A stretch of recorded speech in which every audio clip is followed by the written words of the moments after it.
C'est une histoire douloureuse, mais une histoire aussi de joie.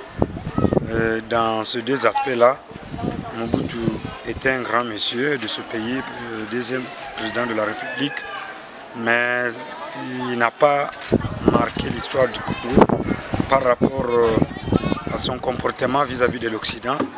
Et je retiens deux éléments. La force, c'est l'unité du pays, parce qu'il a eu à réunifier le pays.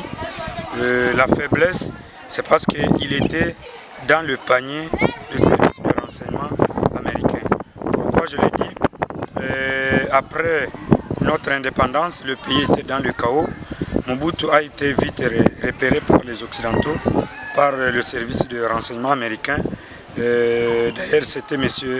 Larry Devlin qui était le chef de la station d'émission de la CIA à Kinshasa, qui avait repéré Mobutu.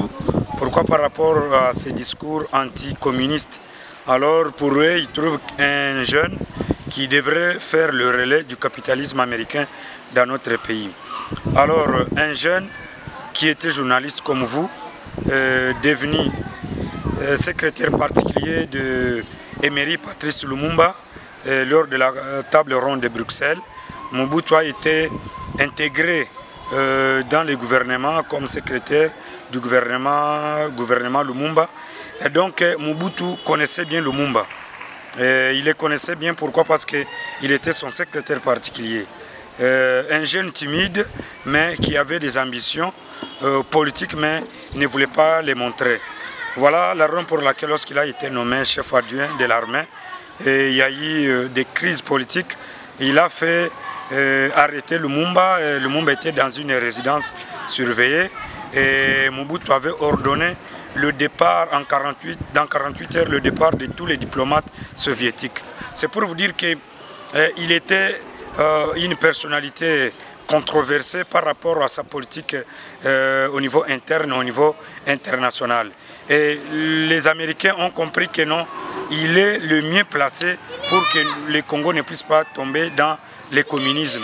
Voilà la raison pour laquelle il a été repéré par les Américains via Larry Devlin, et Mobutu était devenu déjà quelqu'un qui était dans le jargon des États-Unis d'Amérique pour contrer la menace de l'Union soviétique.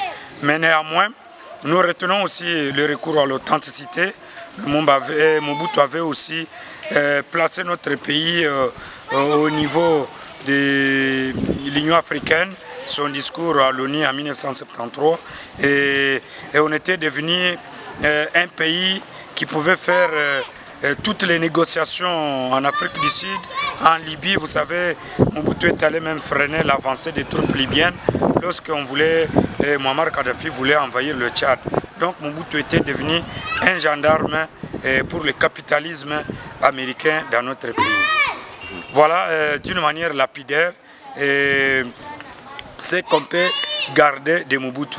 Mais néanmoins, son corps qui traîne au Maroc, nous demandons aussi aux autorités du pays, oui c'est l'histoire, nous devons aussi faire un effort pour ramener son corps dans notre pays et le garder aussi dans les archives de notre patrimoine commun, bien qu'il n'a pas impacté positivement l'histoire. Vous savez, Lumumba a fait 67 jours avec son gouvernement, mais Lumumba a été, jusqu'à présent, c'est ineffaçable. Si vous allez à Kiba, vous allez à Moscou, il y a des signes partout. Il y a même une université en mémoire de Emery Patrice Lumumba.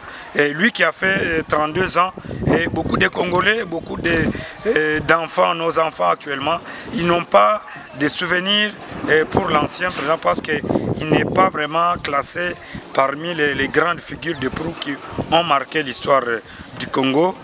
C'est voilà un peu d'une manière lapidaire que nous pouvons comprendre par rapport à cet homme qui a régné en maître au niveau de l'Afrique centrale, qui est le Congo et le Zaïre de l'époque. Merci beaucoup. C'est moi qui vous remercie, M. Jules Golgotha, pour la considération. Et à chaque fois qu'il y a des sujets d'actualité à caractère international, vous ne cessez jamais de me faire venir. Pour moi, c'est un grand plaisir.